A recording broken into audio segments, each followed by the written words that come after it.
یاد رکھ لینا مولویوں، مجھے تو بس میں صاف صاف کہہ دیتا ہوں، میرے خیال میں پہلے مرتبہ بھی آپ نے بلایا، آخری بھی یہی ہوگا، اس کے بعد شاید یہ کہ میں نہ آ جاؤں، پہلی مرتبہ بھی یہی ہے اور آخری بھی یہی ہے۔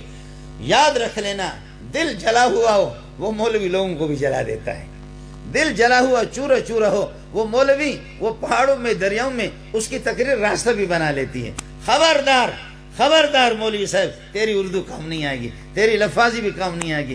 آپ کو یاد ہوگا امام ابو یوسف رحمۃ اللہ علیہ چیف جسٹس تھے، ہمارے والے چیف جسٹس تو ٹکے کے اختیار پاور بھی اس کے پاس نہیں ہوتا، وہ تو دوسروں کے بوٹ پالش کر چکے ہوتے ہیں، لیکن وہ واقعتاً چیف جسٹس تھے۔ اور صدر صاحب بہت بڑا عالم تھا، صدر ہارون الرشید تھے۔ ہارون الرشید نے ایک دفعہ کہا، امام ابو یوسف سے کہا، امام ابو یوسف سے کہا، ابو یوسف مجھے ایسا مولوی دکھا دو، ایسا مولوی دکھا دو مجھے پتہ بھی چل جائے کہ اس کی تار اللہ کے ساتھ جڑی ہوئی ہے، ایسا مولوی دکھاؤ۔ تمہارے جتنے بھی مولویوں کی تقریریں سن رہا ہوں، میرے دل پہ کوئی اثر نہیں ہوتا، میرے دل پہ کوئی، ایسا مولوی دکھاؤ، ایسا مولوی دکھاؤ جو اللہ کے ساتھ جڑا ہوا ہو۔ ایسا کہنے لگے چلو لے جاتا ہوں۔ ایک بڑے محدث کو، وہ ابن ابی شیبہ کو، ان کو اطلاع دی کہ صدر صاحب آپ کے گھر پہ تشریف لائیں گے، صدر صاحب آپ کے گھر پہ تشریف لائیں گے۔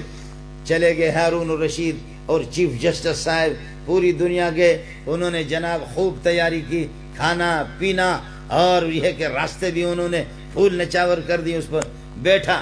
کتاب تو بہت بڑی لکھی ہے، بڑی بڑی کتابیں لکھی ہیں۔ ہارون رشید خود عالم تھا، صدر صاحب خود عالم تھا، چیف جسٹس بھی ساتھ ہے۔ بیٹھے رہے بیٹھے رہے بیٹھے رہے، باتیں سنتے رہے، دینی باتیں سنتے رہے۔ جب اٹھا، کھانا بھی کھا کر کے نکلے، انہوں نے بڑا اکرام کر دیا۔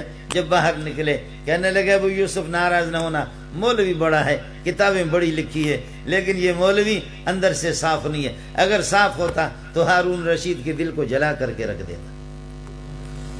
یہ مولوی جلا ہوا نہیں ہے، یہ مولوی جلا ہوا نہیں ہے۔ کہا کہ چل آپ کو دوسرے مولوی کے پاس لے جاتا ہوں۔ عبدالرزاق صنعانی کے پاس لے گئے، وہاں لے گئے جناب، وہاں یہی کیفیت، بڑی تیاریاں، بڑے پرتکلف کھانے، سارا سب کچھ ہو گیا۔ کہا ابو یوسف ناراض نہیں ہونا، ابو یوسف ناراض نہیں ہونا، ابو یوسف ناراض نہیں ہونا۔ کتابیں بڑی بڑی لکھی ہیں، لیکن ہچ ندارت، کچھ بھی نہیں، چالاک ہوگا لیکن کوئی مزہ نہیں آیا۔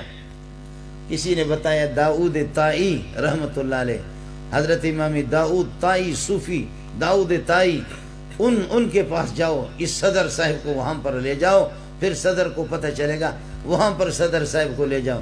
حضرت داؤد طائی کو پیغام بھیجا، چیف جسٹس بھی آپ کی ملاقات چاہ رہا ہے اور صدر صاحب بھی آپ کے پاس آنا چاہ رہا ہے۔ اللہ اکبر، اللہ اکبر۔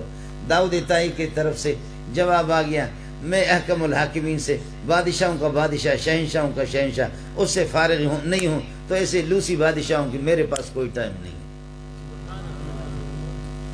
آج اگر عمران خان کہہ دے کہ میں آ جاؤں، مولی منظور اس کے لیے راستے کے پورا پھول نچاور کرے گا کہ کم از کم میرے مدرسے میں کوئی پیکج کا اعلان تو کرے گا، کسی پیکج کا تو اعلان کر دے گا۔ اس نے کہا کہ نہیں، میں حکم الحاکمین سے فارغ نہیں ہوں، مجھے چھوڑو، مجھے غریب کو، میرے یہ جھوپڑی، یہ غریب خانہ، یہ کچا مکان، کہاں صدر، کہاں چیف جسٹس، میں تیار نہیں ہوں، مجھے رہنے دو۔ پھر پیغام بھیجا، ایک وفد اور بھیجا، پھر انہوں نے جواب دیا کہ نہیں، میرے پاس وقت نہیں ہے، میرے پاس وقت نہیں ہے۔ پھر پیغام بھیجا، انہوں نے کہا میرے پاس وقت نہیں ہے۔ ابو یوسف بھی ماتم کر رہا ہے، وہ بھی حیران ہو گیا کہ مسئلہ تو کچھ بن نہیں رہا، کیا کروں؟ آخر کار اماں جی سے، ان کی والدہ زندہ تھی، اللہ مغفرت فرمائے، والدہ سے جا کر کے کچھ لوگوں کو بھیجا، اماں جی اپنے بیٹے کو کہو کہ صدر صاحب آپ سے کچھ وقت لینا چاہ رہا ہے، صدر صاحب آپ کے پاس آنا چاہ رہا ہے۔ بیٹا وقت دینے کے لیے تیار نہیں۔ اماں جی کو انہوں نے، اماں جی کو بتایا، اماں جی آ گئی، بیٹے صدر صاحب آپ سے ملنا چاہ رہا ہے، بیٹا ایک بڑا مولوی چیف جسٹس آپ سے ملنا چاہ رہا ہے۔ کہنے اماں جی مجھے مجبور نہ کرو، اس قسم کے نخرے میرے پاس نہیں ہے۔ اماں جی میں ایسے لوگوں سے ملاقات نہیں کر سکتا۔ کہا بیٹا اگر آپ ان کو ٹائم نہیں دے سکتے، 5-10 منٹ نہیں دے سکتے، تو پھر میں اپنے دودھ آپ کو نہیں بخشوں گی۔ اماں جی بھی غصہ ہو گئے۔ کہا ٹھیک ہے اماں جی۔ اطلاع مل گئی کہ فلاں دن آگو۔ جب آگے یہ لوگ دن کے 10-11 بجے گرمی میں، باہر گیٹ پہ کچا سا مکان ہے، غریب کا مکان ہے، یہاں پر کھڑے ہو گئے۔ صدر صاحب چیف جسٹس یہ سارے کے سارے کھڑے ہو گئے اور کسی بچے کو بھیجا کہ صدر صاحب آیا ہوا ہے۔ حضرت جب باہر نکلے تو یہ بڑے لوگ جو ہوتے ہیں ایسے کھاتے پیتے اور ایسے کریم مریم بھی استعمال کرتے ہیں، اور ان کا بدن اس قسم کا ہوتا ہے ڈبل روٹی کی طرح۔ تو حضرت جیسے ہاتھ ملائے ایسے ہاتھ ملا کر کے اوپر دیکھ کر کے اس کے چہرے میں کہنے لگا، اوے صدر صاحب، اس جسم پر تو نے بہت حرام لگایا ہے۔ صدر صاحب، اس جسم پر آپ نے بہت حرام کے پیسے بھی لگائے، بہت کچھ آپ نے، یہ جسم ایسا آپ نے بنایا، نرم قسم کا جسم، بہت نخرے والا عیاش لگ رہے ہو، لیکن مجھے داؤد طائی کو اس بات کا ڈر ہے کہ تیرا جسم جہنم کا ایندھن نہ بنے۔ جیسے اس نے یہ، لیکن کہتا ہے کہ چون از دل خیزت بل دل ریزت، جب سینے سے بات اٹھتی ہے تو سینے پر جا کر کے پھر یہ کہ اثر کرتی ہے۔ جیسے زبان اس کی تھی، دل اس کا تھا، ترجمانی اس کی تھی، تقوی اس کا تھا، طہارت ان کی تھی، جیسے اس نے کہہ دیا، کہہ کر کے ہارون رشید چیخ مار کر کے گر پڑے۔ یہی گیٹ پہ ڈھیر ہو گئے، لوگوں نے چاپی کرنا شروع کر دیا، چاپی کرنا، ہوش آ گیا، لرز رہا، کچھ تھوڑی وقت کے لیے بٹھا کر کے نصیحت کر دی، اپنے رب سے ڈرا کرو، اپنے پروردگار سے ڈرا کرو۔ باہر نکلا کانپ رہا ہے، اور آخر میں ایک تھیلی پیش کی، پیسوں کی تھیلی پیش کی، یہ لے لو۔ کہنے لگے کہ نہیں، میں ایسے پیسے نہیں لیتا، یہ پیسے تھوڑی آپ کا، یہ تو بیت المال کا ہے، یہ پیسے تھوڑی آپ کا ہے، یہ پیسے بیت المال کا ہے، میں نہیں، یہ تو اپنے اس قسم کے سرکاری مولوی جو ہوتے ہیں ان کو دے دو، مجھے یہ نہیں چاہیے، مجھے یہ پیسہ آپ کا نہیں چاہیے۔ میرا ایک مکان ہے، غریبی کچا مکان تھا، وہ مکان میں نے بیچا ہے، اور روزانہ 1 درہم اپنے گھر پہ خرچ کرتا ہوں، 200-300 میں، کتنے میں نے بیچا ہے، 200 بتایا، 300 درہم پہ میں نے بیچا ہے، کچا سا مکان تھا، اور میں نے اپنے رب سے دعا کی، پروردگار جب میرے یہ پیسے پورے ہو جائیں حلال کے، اس دن پھر مجھے اپنے پاس بلا دینا، میں پھر اس دنیا میں رہ کر کے مجھے کرنا کیا ہے، مجھے آپ کے پیسے نہیں چاہیے۔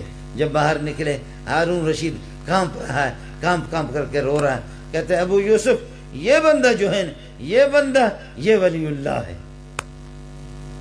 یہ بندہ ولی اللہ ہے، اس کی سادگی اور اس کے سادے الفاظ، اس کے سادے جملے، ان سادے جملوں نے میرے دل کو زخمی کر دیا ہے، ان کے سادے جملوں نے میرے دل کو زخمی کر دیا ہے۔ ابو یوسف یہ عالم ہے، ابو یوسف تقریریں لمبی سننا مجھے پسند نہیں ہے، ایسی تقریریں کر، یہ عالم ہے، اس کا سینہ جلا ہوا ہے۔ پیسہ اس نے نہیں لیا، یہ لوگ چلے گئے اور بتایا کہ 200 درہم ہے میرے پاس، کتنے ہیں؟ روزانہ 1 درہم 2 درہم کھاتا ہوں اور اپنے گھر والوں پہ خرچ کرتا ہوں۔ رب سے میں نے دعا کی ہے، جس دن میرے یہ دراہم پورے ہو جائے، اللہ اس دنیا میں مجھے رہنا نہیں ہے، مجھے اپنے پاس بلانا ہے، اپنے پاس مجھے امام ابو یوسف ایک دن درس دے رہا تھا، حساب لگا کر کے اسی دن سے کہ کتنے درہم روزانہ، کیا درہم کتنے کھاتے، چلتے حساب لگایا کہ ان دنوں میں وہ جو 200 درہم تھے، 300 درہم تھے، وہ درہم ختم ہو چکے ہوں گے اپنے حساب کے اعتبار سے۔ شاگردوں سے کہا، رونے لگے، اے میرے شاگردوں، اے میرے طلباء، اے میرے، اللہ کا کوئی ولی، اللہ کا کوئی بندہ آج اس دنیا سے چلا گیا۔ آپ کو کیسے پتہ چل گیا؟ اس وقت تو یہ ٹیلی فون بھی نہیں ہے، یہ موبائل بھی نہیں ہے، یہ ذرائع ابلاغ بھی نہیں ہے، یہ میڈیا نہیں ہے۔ کہنے لگے اس فقیر کو جو ہم نے دیکھا یہ مستجاب الدعوت تھا، اس نے کہا کہ اللہ میرے پیسے پورے ہو جائیں، تو میں نے ابو یوسف نے حساب لگایا، میرے حساب سے اس کے پیسے اب پورے ہو چکے، پتہ کرو یہ اب اس دنیا میں نہیں ہوگا۔ معلوم کیا گیا واقعتاً 1-2 دن کے بعد ذرائع سے پکے باوثوق ذرائع سے پتہ چل گیا یہ اللہ کا بندہ اس دنیا سے چلا گیا۔ اللہم اجعلنا ممن اقتدى بهم، اللہم اجعلنا ممن اقتدى بهم، اللہم اجعلنا ممن اقتدى بهم۔ اللہ ہمیں ان کے نقش قدم پہ چلائے، اللہ ہمیں ان کے نقش قدم پہ چلائے۔ میرے بھائی، جتنا بھی ان خانقاہوں میں آ جاؤ گے، کمزوریاں بھی ہے، کوتاہیاں بھی ہے اپنی جگہوں پر، لیکن پھر بھی جہاں جتنا بھی ضرب لگاؤ گے، جتنا اللہ کی طرف ساتھی اہتمام کریں، تصوف کے بنیادی اصولوں میں ہے حلال خوری، تصوف کے بنیادی اصولوں میں ہے صبر، مصیبتوں پر صبر کرنا، تصوف کی بنیادی اصولوں کے اندر ہے یہ کہ توکل، تصوف کے بنیادی اصولوں کے اندر والرضا بالقضاء، جو کچھ اللہ دے دے۔ بیماری پہ بھی صوفی ناچتا ہے، خوش ہوتا ہے، کہتے ہیں لطف سجن دم پہ دم، کہہ رے سجن گاہو گا یوں بھی سجوں واہ واہ وہ بھی سجوں واہ واہ. صوفی کو، صوفی تو بیماری میں اور زیادہ خوش ہوتا ہے، صوفی تو رونے میں اور زیادہ خوش ہوتا ہے.